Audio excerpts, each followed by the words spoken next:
Hello friends, कैसे हैं आप सब।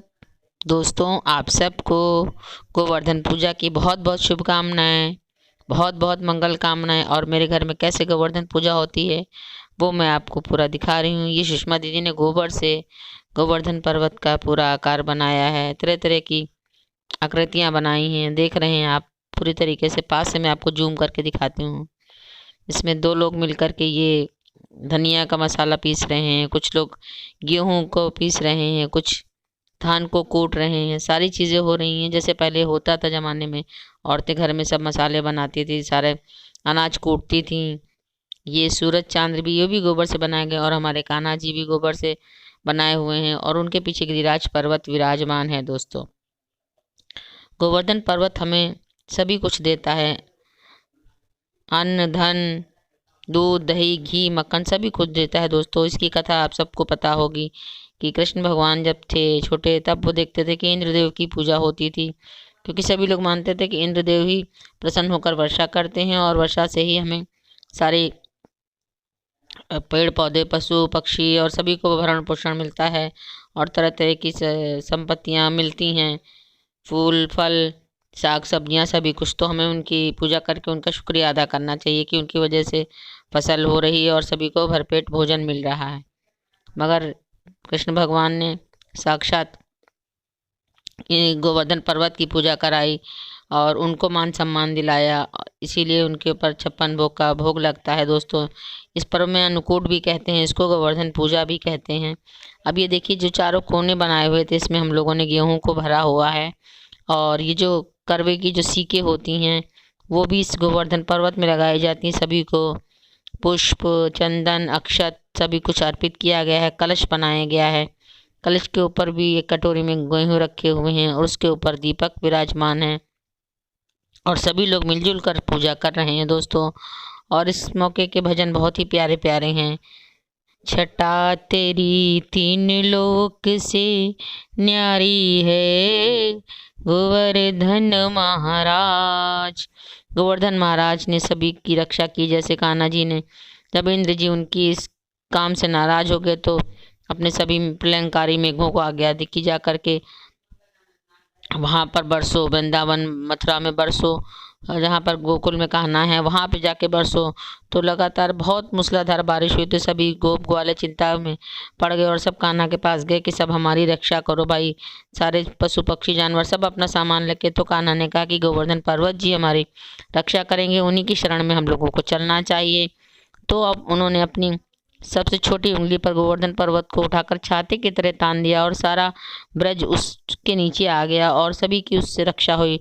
किसी ब्रजवासी के ऊपर बारिश की एक बूंद भी नहीं पड़ी। दोस्तों, फिर ब्रह्मा जी के द्वारा बताने पर इंद्र जी को अपनी गलती का आभास हुआ कि ये हमारे लीलाधारी कृष्ण भगवान की लीला है, पेड़ पौधों पशु पक्षी सभी को मान सम्मान दिलाने की।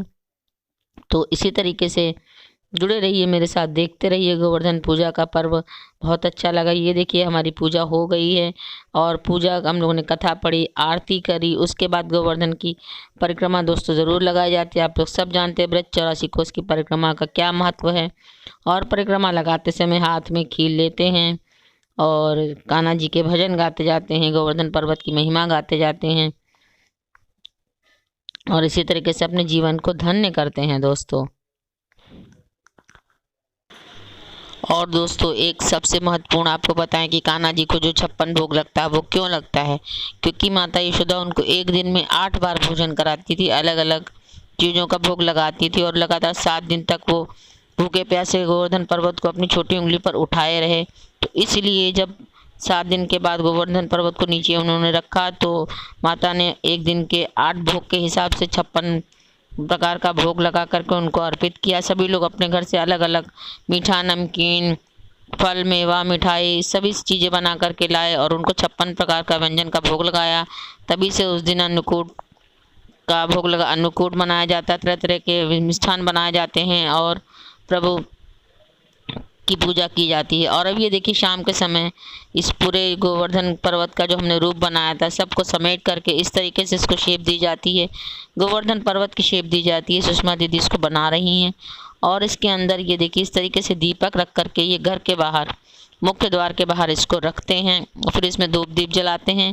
ये लोग अपनी श्रद्धा अनुसार रखते हैं, कोई 3 दिन, 5 दिन, 7 दिन, 11 दिन, जैसे भी हमारे यहाँ ये 11 दिन रखे जाते हैं। जी हाँ दोस्तों, गोवर्धन पूजा यानी परिवार का दिन कार्तिक शुक्ल पक्ष की परिवार तिथि को हम लोग इसको घर के मुख्य द्वार पर रखते हैं और सुबह शाम दोनों समय पूजा पाठ करने के बाद देवोत्थान एकादशी के दिन इसका विसर्जन करते हैं।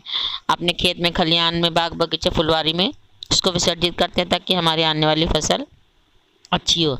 ये देखिए, इस प्रकार से इसको घर के मुख्य द्वार पे लाकर स्थापित करते हैं दोस्तों और इसमें धूप दीप प्रज्वलित करते हैं। तो गोबर की महिमा आप लोग सब जानते हैं। गाय के पशुधन गौधन कहते हैं।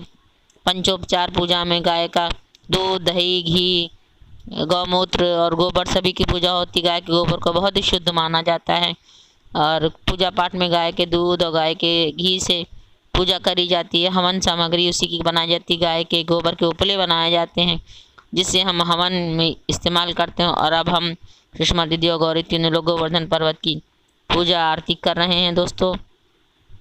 तो और इनसे सभी अपने पूजा पाठ में की हुई गलतियों की क्षमा याचना करते हैं। और जिस तरीके से कान्हा ने गोवर्धन पर्वत को उठाकर पूरे ब्रजवासियों की रक्षा करी, उसी तरह पूरे ब्रह्मांड की अखिल ब्रह्मांड नायक हैं हमारे लीलाधारी पुरुषोत्तम श्री कृष्णचंद्र भगवान की जय हो और सभी पर अपनी कृपा दृष्टि बनाए रखें। इसी तरह से हम लोगों को नित्य नए नए मौके देते रहें अपनी पूजा पाठ सेवा करने का।